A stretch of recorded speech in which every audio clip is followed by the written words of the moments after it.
Here I give you an idea how I protect myself from the elements inside the cave. All well protected. So it's definitely better than outside. I've been living outside in heavy rain in colder places, so this is still, regardless of dripping water here, it's comfortable.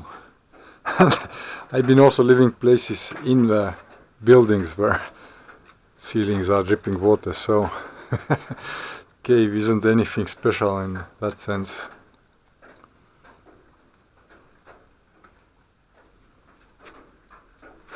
I can show it from further away. Anyway, you can't see much because everything is covered with tarp snow. And okay, how can I get to the cave? It's like moving just like that.